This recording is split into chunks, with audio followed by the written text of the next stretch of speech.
Hi friends, അപ്പോൾ നമ്മൾ first medieval ഇന്ത്യയുടെ ക്ലാസ് സ്റ്റാർട്ട് ചെയ്യാണ്. അപ്പോൾ നമ്മുടെ മിഡീവൽ ഇന്ത്യ ബൈ സതീഷ് ചന്ദ്രയുടെ അപ്പോൾ നമുക്ക് എല്ലാവരും പഠിക്കുന്ന ബുക്കാണ്. സോ ആ ബുക്കിൻ്റെ സെക്കൻഡ് ചാപ്റ്ററാണ്, ഇമ്പോർട്ടൻറ്റ് ചാപ്റ്ററാണ്. സോ ജസ്റ്റ് ഞാൻ അതിൻ്റെ ഒരു ക്രൊണോളജി അങ്ങ് പറഞ്ഞു പോവാം. അതായത് നമ്മുടെ ഏൻഷ്യൻ്റ് ഇന്ത്യ കഴിഞ്ഞതിന് ശേഷം വരുന്ന ഫസ്റ്റ് ആയിട്ട് നമ്മൾ പഠിക്കേണ്ട ഒരു ഏരിയ ആണ് കേട്ടോ. അപ്പോൾ നമ്മൾ ഫസ്റ്റ് നോക്കുകയാണെങ്കിൽ ഡെക്കാൻ ആൻഡ് ഇന്ത്യ, അതായത് നമ്മുടെ നോർത്തേൺ ഇന്ത്യയിലും ഡെക്കാനിലും ആയിട്ട് ഇപ്പോൾ നമ്മൾ നോക്കുകയാണെങ്കിൽ ഇതാണ് നമ്മുടെ ഇന്ത്യ. ഇതാണ് നമ്മുടെ ഇന്ത്യയുടെ ആ ഒരു സമയം. അപ്പോൾ ഡെക്കാൻ ഇന്ത്യയിലും നോർത്തേണിലൊക്കെ ആയിട്ട് ഒരുപാട് എന്താ പറയുക, ഒരുപാട് എംപയേഴ്സ് ഉണ്ടായിരുന്നു ബിറ്റ്വീൻ AD 750 ആൻഡ് 100. അപ്പോൾ ഇതിനിടയ്ക്ക് ഒരുപാട് കിങ്ഡംസ് ഉണ്ടായിരുന്നു. പക്ഷെ അതിൽ തന്നെ മിഡിൽ ഓഫ് 9th സെഞ്ച്വറിയുടെ മിഡിലായിട്ടാണ് ആദ്യമായിട്ടൊരു റൂളിംഗ്, ഒരു അടിപൊളിയായിട്ടൊരു സംഭവം വരുന്നത്, എംപയർ വരുന്നത്. That is known Pratihara. Pratihara. So this Pratihara Empire was there in the middle of 9th century, which dominated the Western Indian Upper Gangetic Valley. So Western Indian Upper Gangetic Valley ne dominate ഒരു group of ആൾക്കാരുണ്ടായിരുന്നു. അവരെയാണ് നമ്മൾ എന്താ പറഞ്ഞത്, Pratihara. So ഈ പ്രതിഹാര എന്ന് പറയുന്നത് ശരിക്കും പറഞ്ഞാൽ നമ്മുടെ പ്രതിഹാര എന്ന് പറഞ്ഞ എംപയേഴ്സ് ഉണ്ടായിരുന്നു. പിന്നെ വന്നിരിക്കുന്നത് പാല എംപയേഴ്സാണ്. അപ്പോൾ ഈ പാല എംപയേഴ്സ് എന്ന് പറയുന്നത് നമ്മുടെ ഈ ആസാം ആ ഒരു ഏരിയയിലാണ് ഈ പാല എംപയേഴ്സ് ഉണ്ടായിരുന്നത്. പാല എംപയേഴ്സ്. ഇനി നമ്മുടെ രാഷ്ട്രകൂത എംപയേഴ്സ് ഉണ്ടായിരുന്നു. സോ രാഷ്ട്രകൂത എംപയേഴ്സ് എന്ന് പറയുന്നത് ആക്ച്വലി ഇവർക്ക് തമ്മിൽ ഇടയ്ക്ക്, അതായത് നമ്മുടെ പാല ആൻഡ് പ്രതിഹാരന് ഇടയ്ക്കായിട്ട് വരുന്ന കുറേ സ്പേസിലാണ് ഈ നമ്മുടെ രാഷ്ട്രകൂത എംപയേഴ്സ് ഉണ്ടാകുന്നത്. So the Pratihara, so this one is Pratihara, this one is Pala, and this one is Rashtrakuta. So ഈ എംപയേഴ്സ് അവർ അങ്ങോട്ടും ഇങ്ങോട്ടും ഒക്കെ ഫൈറ്റിംഗ് ആയിരുന്നു, ഫുൾ ടൈം ഫൈറ്റിംഗ് ആയിരുന്നു. പക്ഷേ ആർട്സും ലെറ്റേഴ്സിനും, അതായത് ലിറ്ററേച്ചറും കൾച്ചറിനും ഒക്കെ വളരെയധികം ഫ്ലറിഷ് ചെയ്തൊരു ടൈമായിരുന്നു ഇവരുടെ ആ ഒരു ടൈം. സോ അതിൽ ഏറ്റവും കൂടുതൽ ലാസ്റ്റ് ചെയ്തത് രാഷ്ട്രകൂത എംപയറാണ്, ഈ നടുക്കത്തെ എംപയറാണ് ഏറ്റവും കൂടുതൽ ലാസ്റ്റ് ചെയ്തത്. അതുപോലെ തന്നെ മോസ്റ്റ് പവർഫുൾ മാത്രമല്ല, ഞാൻ പറഞ്ഞല്ലോ നോർത്ത് ടു സൗത്തിലേക്ക് പോകാണ്ട ആ ഒരു ബ്രിഡ്ജായിട്ടാണ് ആക്ട് ചെയ്തത് ഏത് രാഷ്ട്രകൂത എംപയർ. അപ്പോൾ നമ്മൾ ഫസ്റ്റ് പഠിക്കാൻ പോകുന്നത് പാലാസാണ്. പാല എംപയേഴ്സിനെ ബേസ് അതാണ്. അപ്പോൾ നമ്മുടെ പ്രതിഹാര ഇവിടെയാണ്, പാല. അപ്പോൾ ഈ ഏരിയയിലുള്ള പാല എംപയറിനെ പറ്റിയാണ് നമ്മൾ ഫസ്റ്റ് പഠിക്കാൻ പോകുന്നത്. അപ്പോൾ നമുക്കറിയാം ഹർഷയുടെ സമയം, ഹർഷവർദ്ധന സമയം തൊട്ട് തന്നെ കനൗജ് എന്ന് പറയുന്ന ഒരു പ്ലേസ് എന്ന് പറയുന്നത് വളരെ നോർത്ത് ഇന്ത്യയിലെ സോവറിനിറ്റി, അതായത് ഈ കനൗജ് ഇപ്പോഴത്തെ ഡൽഹി പോലെ ആയിരുന്നു. അതായത് ആ ഒരു ഏരിയ ആര് ഭരിക്കുന്നു അവരുടെ കയ്യിലായിരുന്നു ആ ഒരു ഫുൾ ഏരിയ, ഒരു കൺട്രോൾ, ഒരു എംപയറിൻ്റെ ഫുൾ കൺട്രോൾ. അപ്പോൾ Kannauj was consider as the simple of sovereignty of north India and the position, നമ്മുടെ ഡൽഹി പിന്നീട് ആയ പൊസിഷനായിരുന്നു കനൗജിനുണ്ടായിരുന്നത്. അപ്പോൾ കനൗജിൻ്റെ ഒരു കൺട്രോൾ ആർക്കാണോ അവർക്കായിരിക്കും അപ്പർ ഗാൻജറ്റിക് വാലിയും. ഈ അപ്പർ ഗാൻജറ്റിക് വാലി എന്ന് വെച്ചാൽ അറിയാലോ, ഗംഗയുടെ മുകൾ ഭാഗ സ്ഥലങ്ങളാണ്. അത് വേറെ കളറിട്ട് കാണിക്കാം. ഈ ഏരിയ അപ്പോൾ ഈ ഏരിയയിലൊക്കെ നമുക്ക് കറക്റ്റായിട്ട് പോവാം. അപ്പോൾ ഈ ഏരിയയുടെ ഏറ്റവും ഇമ്പോർട്ടൻറ്റ് ഫീച്ചർ എന്ന് പറയുന്നത് വളരെയധികം റിസോഴ്സസ് ഉള്ള ഏരിയയാണ്, റിസോഴ്സ് റിച്ച് ആയിട്ടുള്ള ഒരു ഏരിയയാണ്. സോ കനൗജിനെ പറ്റി പറയുകയാണെങ്കിൽ you can tell it's resource rich ഏരിയയിലേക്ക് ഉള്ള ഒരു വഴിയായിരുന്നു കനൗജ്. ആരാണോ ഭരിക്കുന്നത് അവർക്കായിരുന്നു ഇത്രയും റിസോഴ്സ് റിച്ച് ആയിട്ടുള്ളൊരു പ്ലേസ് കിട്ടുന്നത്. അപ്പോൾ അത് മാത്രമല്ല, പാലാസും പ്രതിഹാരാസും അങ്ങോട്ടും ഇങ്ങോട്ടും അടി ഉണ്ടാക്കിയത് ഈ കനൗജിന് വേണ്ടിയിട്ടായിരുന്നു. മെയിനായിട്ട് അവർ തമ്മിലുണ്ടായിരുന്ന അടി. ഈ പ്രതിഹാരാസ് ഞാൻ പറഞ്ഞ പോലെ രാഷ്ട്രകൂതാസും തമ്മിലും അടി ഉണ്ടായിരുന്നു. അപ്പോൾ ഞാൻ ഒന്നുകൂടെ അവരുടെ പൊസിഷൻ ഒന്നുകൂടെ പറയാം. ദിസ് ഈസ് രാഷ്ട്രകൂത എന്ന് കാണിച്ചു തരാം. ഒന്നുകൂടെ വേറെ കളർ എടുക്കാം, ഗ്രീൻ എടുക്കാം. This is Rashtrakuta. This is Pala, this is Pratihara. അല്ലേ? അപ്പോൾ പാലാസിനായിരുന്നു ഈ കനൗജിൻ്റെ ഫുൾ കൺട്രോളൊക്കെ ഉണ്ടായിരുന്നത്. അപ്പോൾ നമ്മൾ ഫസ്റ്റ് അറിഞ്ഞിരിക്കേണ്ട വെരി വെരി ഇമ്പോർട്ടൻറ്റ് ഫാക്റ്റ് എന്ന് പറയുന്നത്, Pala empire was founded by whom? അയാളുടെ പേരിലൊരു പാലയുണ്ട്, it's Gopala.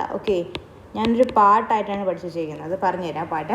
So Pala empire was founded by Gopala in 750. Probably 750s പുള്ളീനെ ഒരുപാട് ആ ഏരിയയിലുള്ള ഒരുപാട് ആൾക്കാർ ചേർന്ന് പുള്ളീനെ കിങ് ആയിട്ട് എലക്ട് ചെയ്യപ്പെടുകയാണ് ഉണ്ടായിരുന്നത്.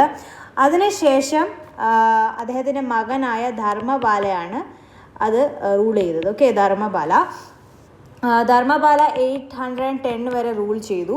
ഓക്കെ, സോ 810 വരെ റൂൾ ചെയ്തു.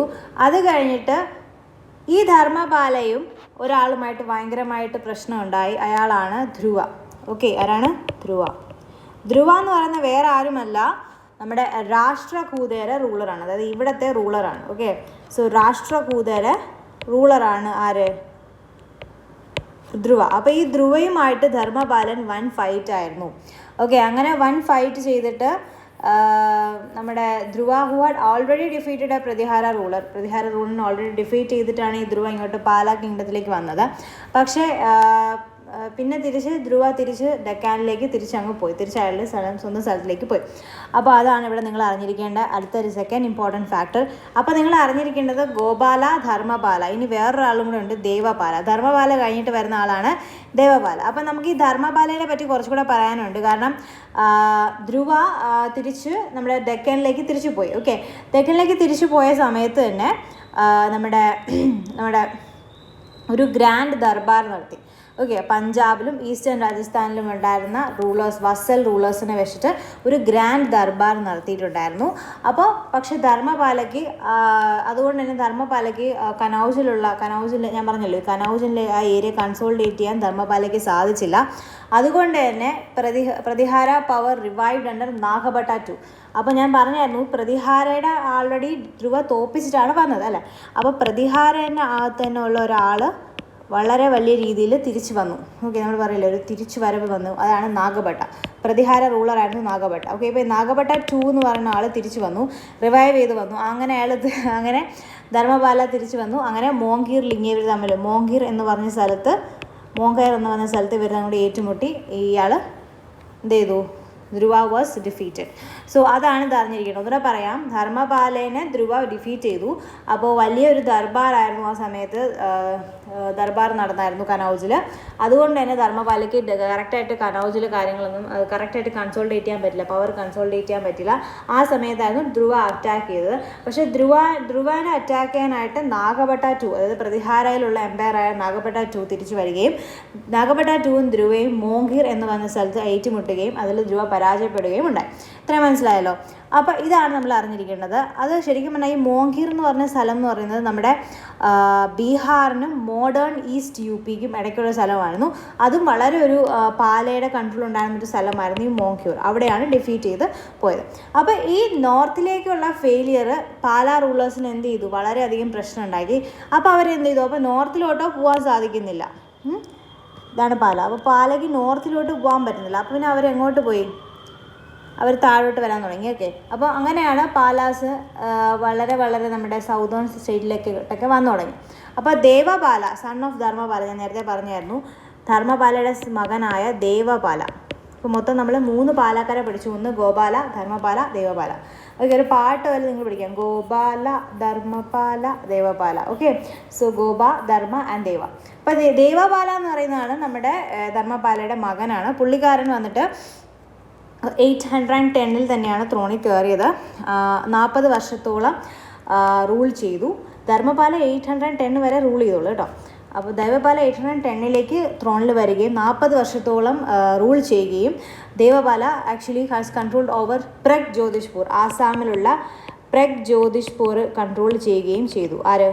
ദേവപാല. ഓക്കെ, അപ്പോൾ അങ്ങനെ ഒരുപാട് സ്ഥലങ്ങൾ ഈ ദേവപാലയുടെ അണ്ടറിൽ നേപ്പാളിലൊക്കെ ഒരുപാടൊക്കെ ഇവർ പിടിച്ചടക്കി ഈ ദേവപാലയുടെ കൺട്രോളിൽ. ഓക്കെ, അങ്ങനെ ഒരു 100 വർഷക്കാലത്തോളം 8th to middle of 9th century വരെ പാലാ റൂളേഴ്സ് ആയിരുന്നു ഈസ്റ്റേൺ ഇന്ത്യ ഭരിച്ചത് പാലാ റൂളേഴ്സ് ആയിരുന്നു. ഓക്കെ, അപ്പോഴാണ് പിന്നെ വാരണാസി വരെയൊക്കെ ഇവരെ കൺട്രോൾ എക്സ്റ്റെൻഡ് ചെയ്തു. പിന്നെ ഇവരെ ഒരു അറബ് മെർച്ചൻ്റായ സുലൈമാൻ വന്നായിരുന്നു. ഓക്കെ, അപ്പോൾ ഈ സുലൈമാൻ ഇവരുടെ സമയത്ത് വന്നിട്ട് പുള്ളിക്കാരൻ ഇവരെ പറ്റിയൊക്കെ ഒരുപാട് എഴുതുകയും ഇവരെ പറ്റി പറയുകയൊക്കെ ചെയ്തിട്ടുണ്ട്. അപ്പോൾ അദ്ദേഹം ഈ പാലാ കിങ്ഡം, അപ്പോൾ സുലൈമാൻ വന്നിട്ടുണ്ട്. സുലൈമാനാണ് ആ സമയത്ത് കറങ്ങാൻ വന്നപ്പം ഈ പാലാ കിങ്ഡം കണ്ടത്. അപ്പോൾ ഈ പാലാ കിങ്ഡം കണ്ടപ്പോൾ പുള്ളിക്കാരൻ നമ്മുടെ ധർമ്മ എന്ന് പറയുന്നതിന് പകരം രുഹ്മ എന്ന് പറയാൻ തുടങ്ങി. പാലാ കിങ്ഡത്തിനെ രുഹ്മ എന്ന് പറയാൻ തുടങ്ങി. ഓക്കെ, പാലാ റൂളർ വാസ് അദ്ദേഹത്തിൻ്റെ ഈ സുലൈമാൻ്റെ ഒരുപാട് അക്കൗണ്ട്സിൽ പുള്ളിക്കാരൻ ഈ ട്രാവലർ ആയതുകൊണ്ട് തന്നെ പുള്ളിക്കാരൻ്റെ അക്കൗണ്ട്സിൽ ഇത് അറബ് മെർച്ചൻ്റാണ് കേട്ടോ, അറബാണ്. ഓക്കെ, ചിലപ്പോൾ ചോദിക്കും സുലൈമാൻ ഏത് അറബാണോ ടർക്കിഷാണോ പേർഷ്യനാണോ അങ്ങനെ ചോദിക്കും. അപ്പോൾ അറബാണ്.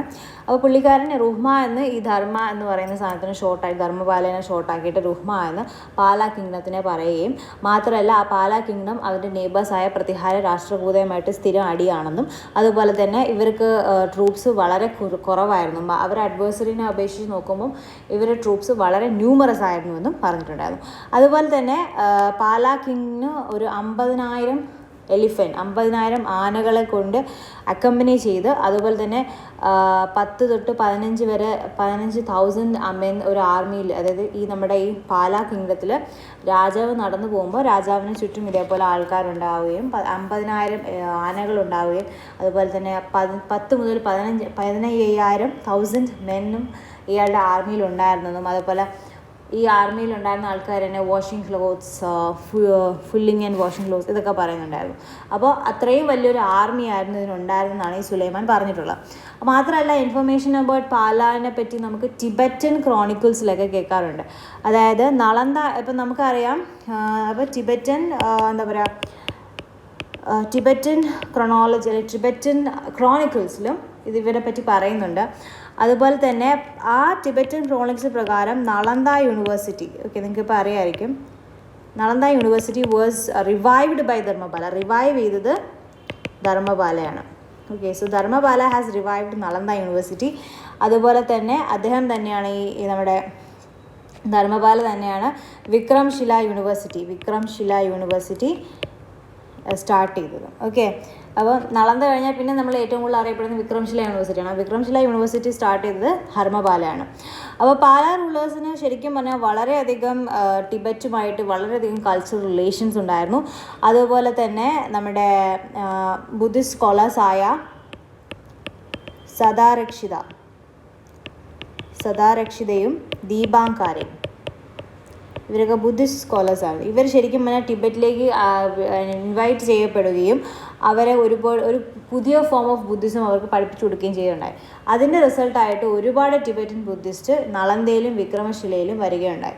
പാലാസ് had close trade contacts and cultures with South East Asia. അത് നമ്മുടെ ടിബറ്റ് മാത്രമല്ല സൗത്ത് ഈസ്റ്റ് ഏഷ്യ ആയിട്ട് വളരെയധികം ക്ലോസ് കോൺടാക്ട് ഉണ്ടായിരുന്നു. ട്രേഡ് ആയിരുന്നു ഇവിടെ മെയിൻ സംഭവം.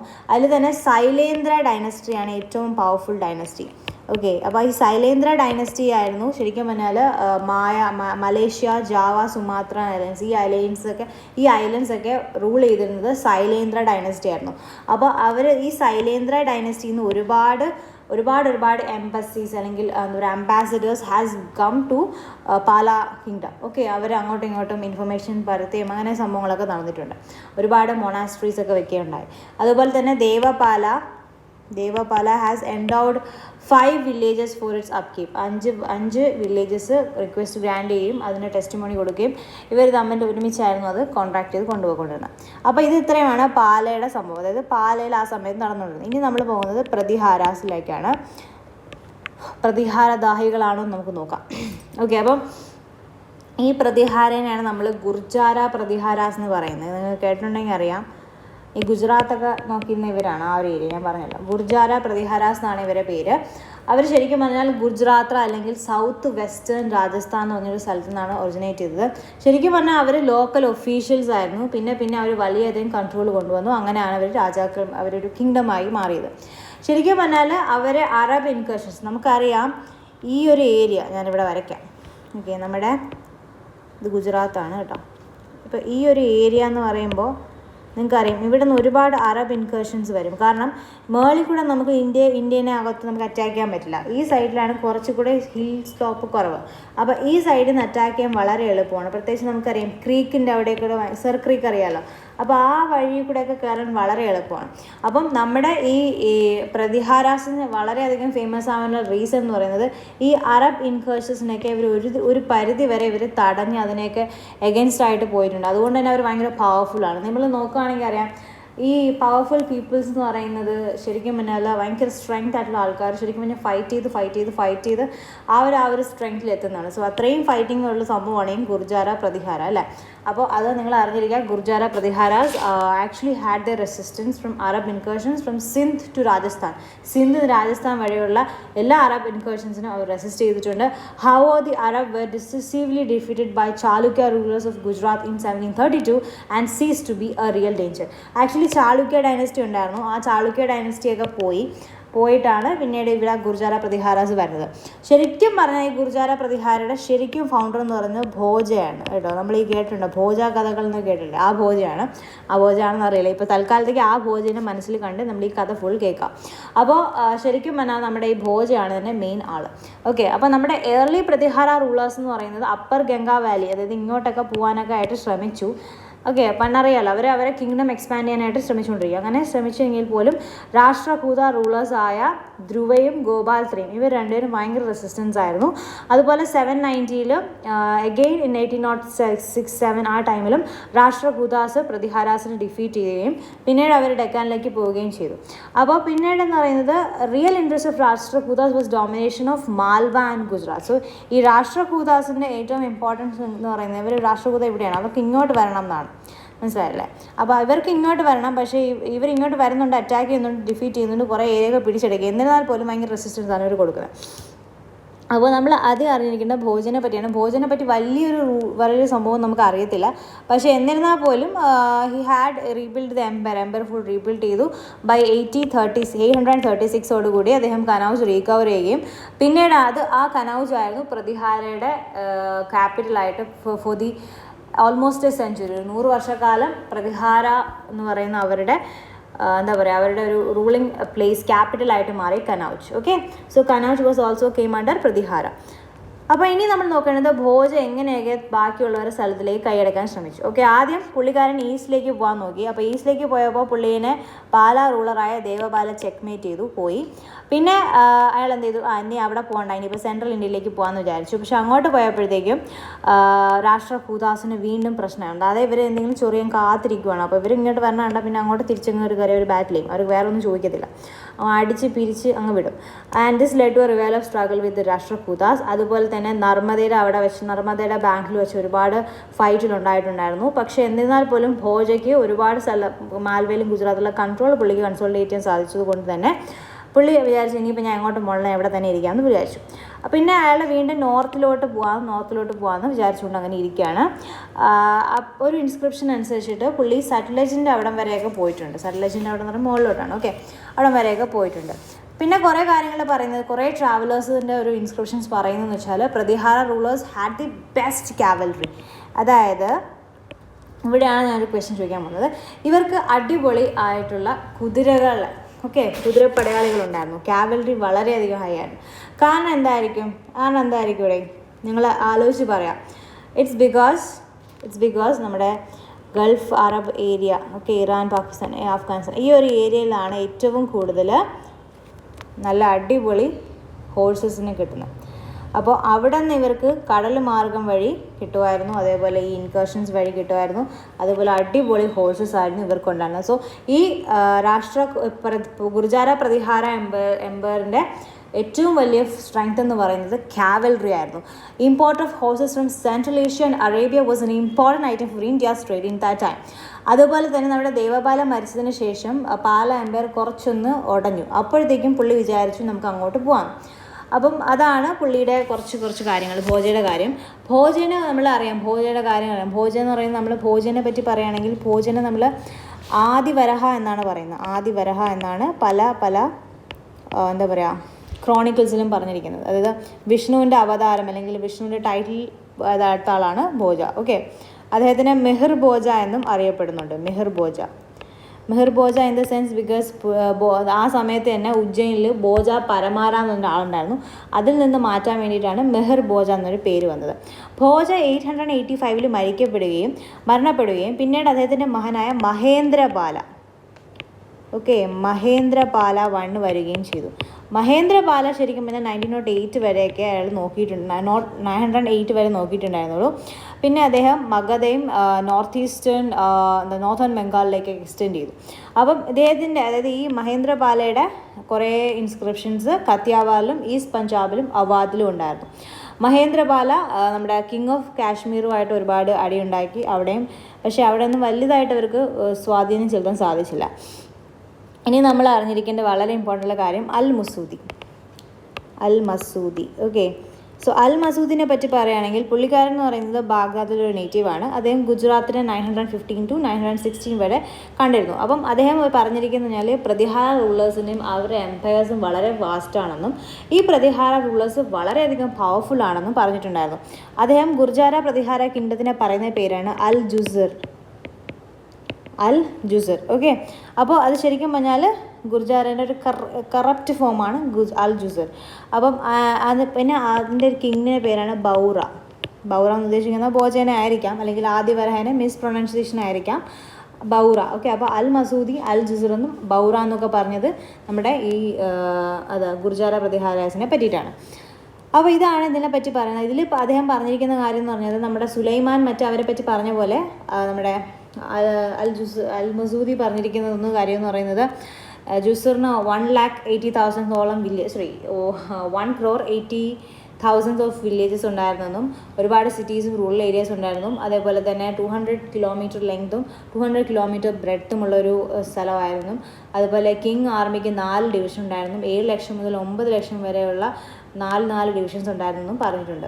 അതുപോലെ തന്നെ നോർത്തിലൊരു ആർമി ഉണ്ടായിരുന്നു, അത് അഗേൻസ്റ്റ് മുൾട്ടാനായിട്ടുള്ള റൂളേഴ്സും മുസ്ലിംസുമായിട്ട് ഫൈറ്റ് ആയിരുന്നു. അങ്ങനെയൊക്കെ ഒരുപാട് വലിയ വലിയ തള്ളുകളുണ്ടായിരുന്നു. പക്ഷേ ഇദ്ദേഹം പറഞ്ഞിരിക്കുന്നത് 2000 എലിഫൻറ്റ്സ് മാത്രമേ ഇവർക്ക് ഉണ്ടായിരുന്നുള്ളൂ എന്നുള്ളതാണ് പറയുന്നത്. പക്ഷേ ബെസ്റ്റ് കാവൽറി, ഇവരെ കാവൽറിയാണ് നമ്മളെപ്പോഴും അറിഞ്ഞിരിക്കേണ്ടത് കേട്ടോ. ഇപ്പോൾ കാവൽറി വളരെയധികം അടിപൊളിയായിരുന്നു എന്നുള്ളതാണ് പ്രതിഹാരയുടെ ഏറ്റവും വലിയ കാര്യം. പ്രതിഹാരനെ പറ്റി പിന്നെ പറയുകയാണെങ്കിൽ they are very very very good patrons of learning and literature. അത് സാൻസ്ക്രിത് പോയറ്റും ഡ്രമാറ്റിസ്റ്റുമായ രാജശേഖർ.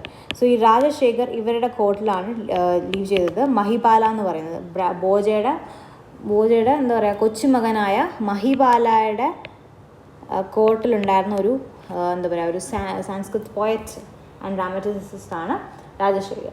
അതുപോലെ തന്നെ കനൗജിനെ ഒരുപാട് ഫൈൻ ബിൽഡിങ്സ് ഒക്കെ വെച്ച് അടിപൊളിയാക്കിയിട്ടുണ്ട് ഈ പ്രതിഹാര. അതുപോലെ 8th and 9th centuries Indian scholars went with embassies to the court of the Caliph at Baghdad. അറിയാലോ, ഇറാനിൽ ആ സമയത്ത് ഖലീഫായിരുന്നു. സോ ഖലീഫിൻ്റെ കോർട്ടിൽ they went with embassies and all. So അതുപോലെ Indian sciences especially mathematics, algebra, medicine ഇതൊക്കെ Arab വേൾഡിലേക്ക് എത്തുകയും ചെയ്തു. പ്രതിഹാരാസ് were well known for their hostility to Arab rules of Sindh. Despite this, it seems the movement of scholars and goods between India and West Asia continued even during this period. അതുപോലെ തന്നെ 950 980 ഇടയ്ക്ക് നമ്മുടെ രാഷ്ട്രകൂത king ആയ ഇന്ദ്ര3 has attacked Kannauj attack ചെയ്യുകയും സിറ്റീനെ full പ്രശ്നം ഉണ്ടാക്കുകയും Pratihara Empire full തകരുകയും ചെയ്തു. അപ്പം അത് രാഷ്ട്രകൂതാസിൻ്റെ കയ്യിൽ പോയി. അപ്പോൾ അതിലാണ് പറയുന്നത് പ്രതിഹാര എംപയേഴ്സിന് സിയുമായിട്ട് ഒരു ആക്സസും ഇല്ല, അതായിരുന്നു അവരുടെ ഇഷ്യൂ. അതുകൊണ്ടാണ് അൽ മസൂദി അങ്ങനെ പറഞ്ഞത്. ഓക്കെ, അപ്പം loss of Gujarat was hub of overseas trade and main outlet for northern India goods for the main outlet for north Indian goods. അപ്പോൾ ഇവർ പറഞ്ഞതെന്ന് വെച്ചാൽ പ്രതിഹാര എംപയേഴ്സ് എന്ന് പറയുന്ന അവരുടെ കയ്യിൽ അവരെ വീക്കൻ ചെയ്യുകയാണ് ഉണ്ടായത്. ഈ ഒരു ഇന്ദ്ര3 ഹാസ് അറ്റാക്ട് ദം. അത് മാത്രമല്ല ഗുജറാത്ത് എന്ന് പറഞ്ഞ ആ ഏരിയ ഫുള്ളായിട്ട് ആരുടെ കയ്യിൽ പോയി, നമ്മുടെ രാഷ്ട്രകൂതരുടെ കയ്യിൽ പോയി. അങ്ങനെ വന്നപ്പോൾ ഈ പ്രതിഹാരയ്ക്ക് എന്ത് കിട്ടിയില്ല, സിയുമായിട്ട് ആക്സസ് വന്നില്ല. സിയുടെ ആക്സസ് പോയപ്പോൾ എല്ലാം പോയി. മനസ്സിലായില്ല. പണ്ടത്തെ കാലത്ത് ആർക്കാണോ കടലിൽ കൂടുതൽ ആക്സസ് ഉള്ളത് അവരായിരുന്നു കുറേ കൂടി പവർഫുൾ. ഇപ്പം അങ്ങനെയല്ല, ഇപ്പം എല്ലാം വേണം, സീ, ഓഷ്യൻ, എയർ എല്ലാം വേണം. അപ്പോൾ ഇതാണ് അതിൻ്റെ ഒരു സംഭവം വന്നത്. ഓക്കെ, ഇനി അതുപോലെ തന്നെ അപ്പോഴപ്പോഴും ഓരോ രാഷ്ട്രകൂത റൂളേഴ്സ് ബോജയ്ക്ക് ശേഷം ഭയങ്കരമായിട്ടൊരു ഡിസൊല്യൂഷനാണ് ഉണ്ടായിരുന്നത്. ഓക്കെ, സോ അപ്പോൾ ഇന്നത്തേക്ക് ഇത്രയും മതി. ബാക്കി ഞാൻ അടുത്ത ക്ലാസ്സിൽ പറയാം. ഓക്കെ, ഷോർട്ടായിട്ട് ഞാൻ അടുത്ത ക്ലാസ്സിൽ ചെയ്യാം. സോ ഇതാണ് നമ്മുടെ ഗുർജാര പ്രതിഹാര ആൻഡ് നമ്മുടെ പാല. ഇനി രാഷ്ട്രകൂതാസ് തൊട്ട് നമുക്ക് അടുത്ത ഒരു ക്ലാസ്സിന് ഉടനെ ഇടാം. സോ ഇതിൻ്റെ ഒരു റെസ്പോൺസ് അനുസരിച്ചായിരിക്കും അടുത്ത ക്ലാസ് വരുന്നത്. So thank you for watching. എന്തെങ്കിലും ഡൗട്ട് ഉണ്ടെങ്കിൽ താഴെ കമൻറ്റ് ചെയ്യുക. സോ ഇതെന്ന് പറയുന്നത് ഇതോട്ടാണ് ആക്ച്വലി മിഡീവൽ ഇന്ത്യ കേട്ടോ. കാരണം ഇതിന് മുന്നേ നമുക്കിവിടെ അറിയുന്നത് ചേര, ചോള, പാണ്ഡ്യ, ചാളൂക്യാസ് ഇവരൊക്കെയാണ് ഉണ്ടായിരുന്നത്. ഇവരെയൊക്കെ കടത്തി വെട്ടിയിട്ടാണ് ഇവർ വന്നത് കേട്ടോ. അപ്പോൾ ഇത് തൊട്ടുള്ളതാണ് നിങ്ങളുടെ മിഡീവൽ ഇന്ത്യ. അതായത് ഗുർജാര പ്രതിഹാര അത് തൊട്ടുള്ളതാണ് നിങ്ങളുടെ medieval India. Okay, so thank you for watching and keep listening. By.